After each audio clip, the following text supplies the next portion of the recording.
And as promised, this week we've got a very special guest, DPW Commissioner Erin Gallentine. Commissioner Gallentine is new to the role, but not to the DPW and not to Brookline. And we're going to dive right in as we always do. Commissioner Gallentine, welcome to Brookline Interactive Group. Welcome to TV on TV. And thank you for giving us some time. I know you're incredibly busy. Representative Vitolo, it is really nice to be here. Thank you for inviting me, and I really look forward to this conversation, and I'm incredibly excited to be in this new role with the town of Brookline.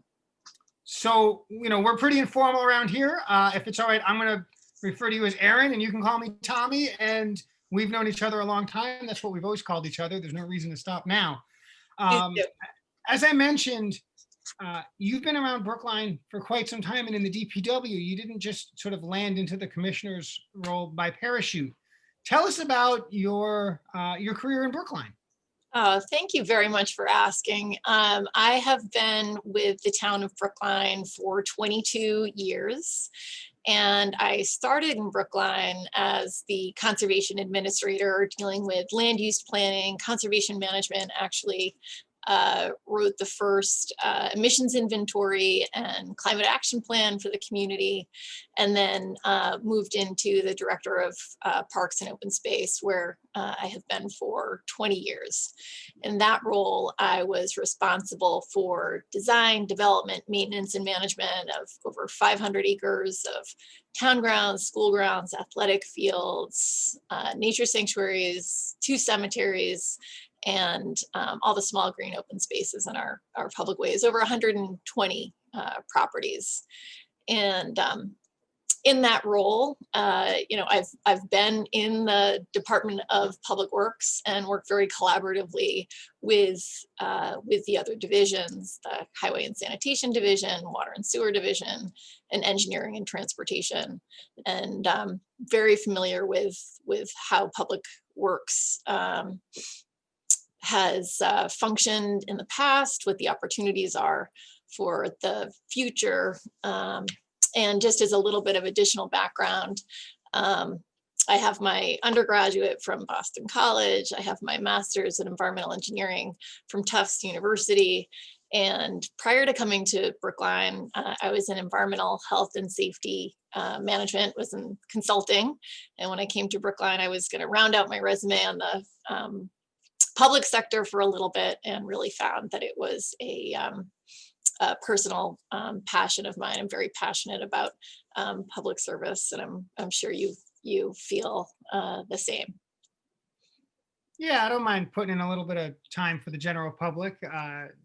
During COVID, that's been full time, morning, noon, and night.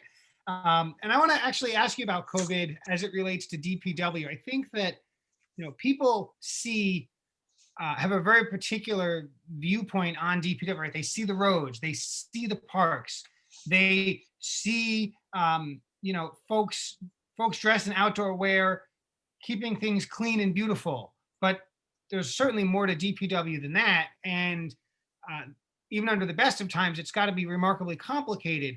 How has COVID changed both what DPW is doing public facing, but also how you've had to adapt your operations to be safe, to do new things, and to take care of your people? Tell us about your experiences with COVID on the job.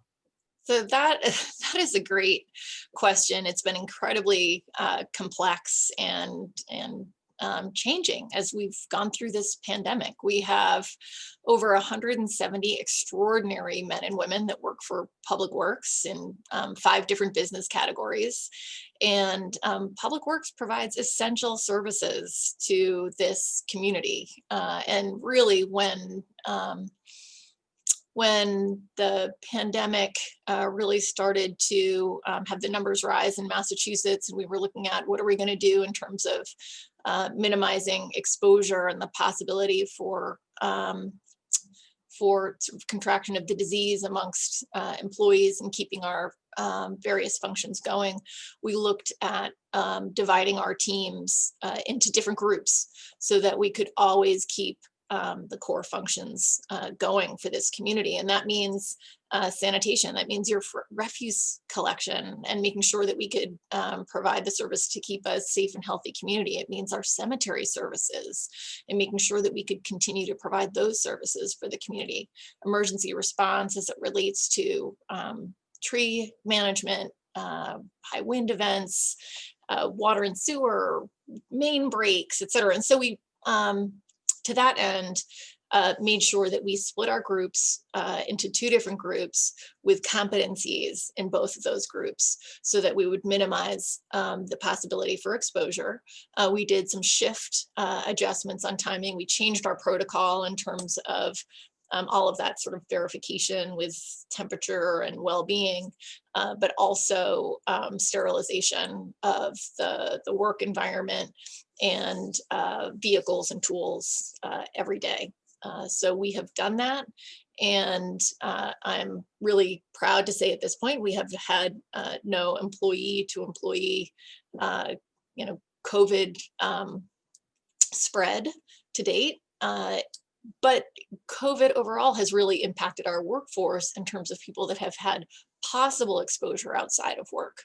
And then thus were put into a 14-day quarantine period, which is the protocol for the town. So all of that said, I feel like we've really adapted and adjusted in ways that we never knew possible for Public Works. We have also moved a lot of our operations that could be to remote, and this I think provides some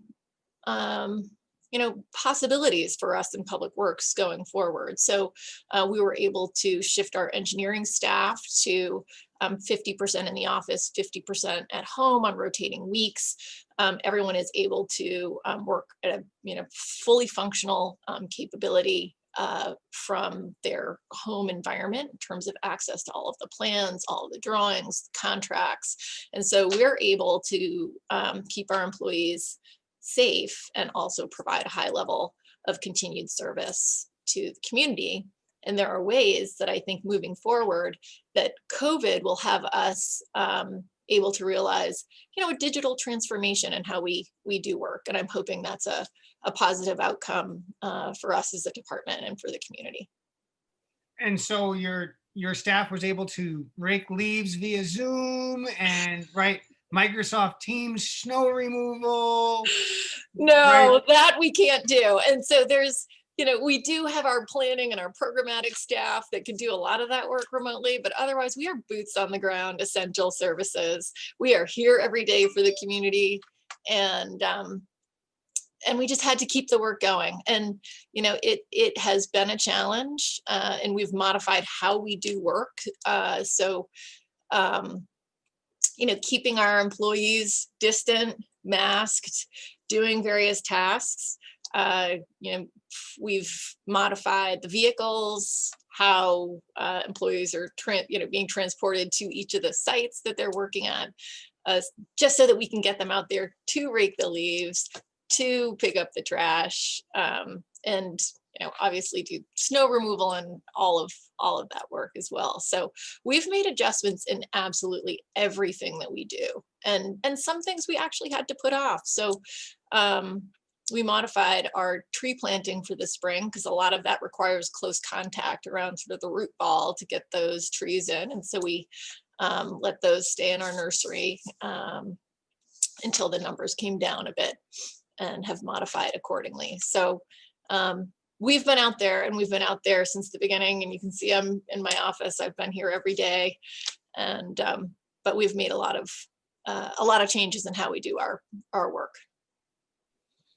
Now, certainly, DPW is constantly doing maintenance and ongoing efforts, and DPW does construction, but DPW also is the, oh my gosh, something just broke and it needs to be fixed right now.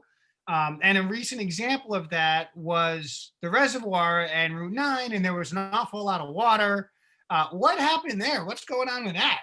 Oh my goodness. Yes. So Brookline Reservoir. I mean, honestly, Brookline Reservoir was a blessing. So we just completed a $2.2 million restoration on our, beloved Brookline Reservoir. And the project itself was not only a restoration of the park and the historic gatehouse, but utility project that was working on the valves, emergency controls, and dam safety of the reservoir itself. The reservoir, many people don't know this, but it is a dam, and it's considered a high hazard, high priority dam because its area of influence would be Route 9 and downstream of Route 9 if there were ever to be a catastrophic breach. So all of that said, the MWRA was conducting and had been conducting a routine leak detection program, and as part of that discovered that there was a leak in the area of the Lee Street, and they had dispatched a crew to go out and look to find that leak and repair it. And they had mobilized on Lee Street and had started excavation. And shortly thereafter, once they had sort of removed the pressure of the roadway and the underground soils that was putting pressure on that pipe, the pipe itself blew. This was a 48-inch water main and provide service to the town. It was not a town line, but a Mass Water Resources Authority line. And we had an immediate response once that erupted. And so it was a geyser. And I don't know if folks saw the footage. It was absolutely incredible, and blew out that whole side of the road, and then cascaded over and into the reservoir, causing significant damage on the path, the embankment, and ultimately let out about 1.8 million gallons of water. We had response from not only the MWRA, but police, fire, highway and sanitation, our conservation staff, our engineering staff, and water and sewer were all out there. It was incredibly well coordinated. The MWRA was able to isolate the leak and or that break, and we were able to contain it, and we're working on restoration now. So you will see that in the next few months that we'll be fully restoring it. And I frankly feel grateful that we had a reservoir there to take 8.1 million gallons of water. We can repair the damage, and we were glad that no one was hurt. So I'm sure, there won't be another problem until there is, and who knows what it's going to be. And the best you can do is just be prepared. But you've also got, you alluded to one project you've got coming this spring, sort of cleaning up the damage from that mess. Certainly there's parks projects and roadway projects, lots of DPW things coming up in 2021. Can you give us a preview of some of the construction projects we might see? Sure. Oh, I'd love to. We love our construction work in public works. So there's a lot of work going on with Complete Streets from our very capable transportation division. So they're looking at many ways that we can improve sort of multimodal use and access through our public way. We will be wrapping up the Gateway East project. So that should be complete in the spring, and that's really a total transformation to that space, providing improved access and movement, in particular for bikes and peds through that space, but also providing ornamental lighting and an improved sort of civic space feel to what before very much felt like only a highway. And that with the bike ped crossing at the Emerald Necklace, it's starting to feel that we're doing a better job at connecting two different sides of Brookline on Route 9. We'll have the Cypress Street playground renovation. That is a full playground, sort of curb to curb, new inclusive playground, athletic field restoration, civic space, access, improved access, we think, to the MBTA lighting, and a lot of handicap accessibility improvements and placemaking. We are restoring the area around the Lars Anderson Lagoon. So recasting the Temple of Love, which really is our signature element, historic feature at Lars Anderson Park. It's over 100 years old. That we're looking to make the fountain functional, restoring the causeway and the footbridge. We'll be completing Clinton Road. We're doing some work on Woodland Road. We'll be finishing Winchester Road, and also working on a feasibility study for the bridle path on Beacon Street, which we're really excited about as well. So there are many projects in all of the divisions. I'm sure I'll think of more as we go through, but a lot of great work coming out of Public Works. And I was glad that the state was willing to be a partner on the bridle path. The study costs money, and funding is coming from a few different places. The bridle path is a big long-term vision, but it's a sliver compared to the big long-term vision of Erin Gallentine, Commissioner of the Department of Public Works. So give us a sense. We've got about 7 minutes left. Tell us, 2030, we're going to look back. We're going to say Commissioner Gallentine is like 1/3 through her reign as commissioner. What are we going to see? How are we going to know that you put your fingerprints on Public Works in this town? So I really believe in Public Works. I think that we are essential to the vibrancy and the future of this community. For me, I want to ensure that we have a clean, safe, accessible, inclusive network of public ways and public spaces, that I foster a culture of continuous improvement, excellence in the public services that we provide, and that we're the service provider of choice for design, construction, maintenance, and management. So with all this, I really want to strengthen who we are as an organization, that we are providing the skills, the technical abilities, the services, that we have the tools, the equipment to do the work that's necessary for this community. I want to make sure that we do this in a way that supports occupational health and safety. So I'm really thinking about how we do our work and doing it in a way that protects our employees and protects the public. And looking forward, I really want to think about collaboration with our other divisions, so that the work that we do is getting the best value for the town, and with other departments. There's a lot of room for collaboration across all platforms. And in that, I think community engagement is something that has been one of my strengths since I started in Brookline. And I really want to bring that through to all of Public Works, so that our community feels connected to us and the work that we do. Do you have, are there big projects you imagine coming? If there's something a little more tangible, Oh, maybe it's in well, the CIP, maybe not yet in the CIP, right? What can secrets. you imagine coming? Right.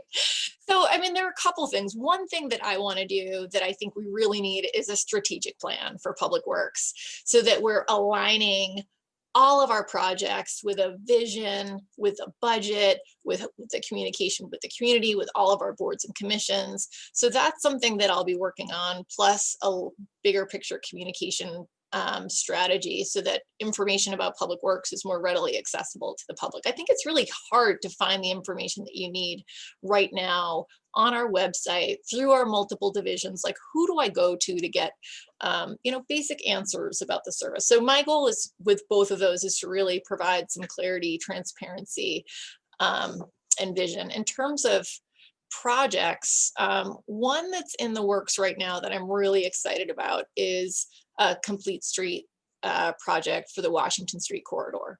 So going from Beacon Street all the way down to our recently completed Gateway East, and really showing what a full like 1.3 miles of complete street can look like, and connecting these major civic commercial areas. So this is exciting. This is something we're hoping to do through the Massachusetts TIP process. It's about a $26 million project. And I think one that would really be a showcase for the community.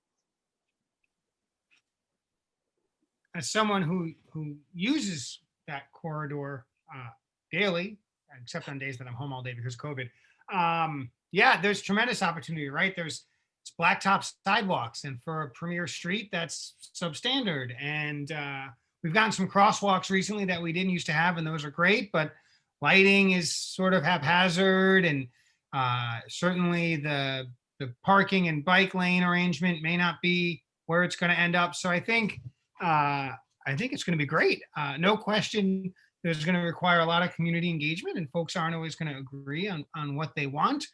There may even be some conversation about how a change of configuration of Washington Street could result in a different use of School Street, which is sort of an interesting conversation to have.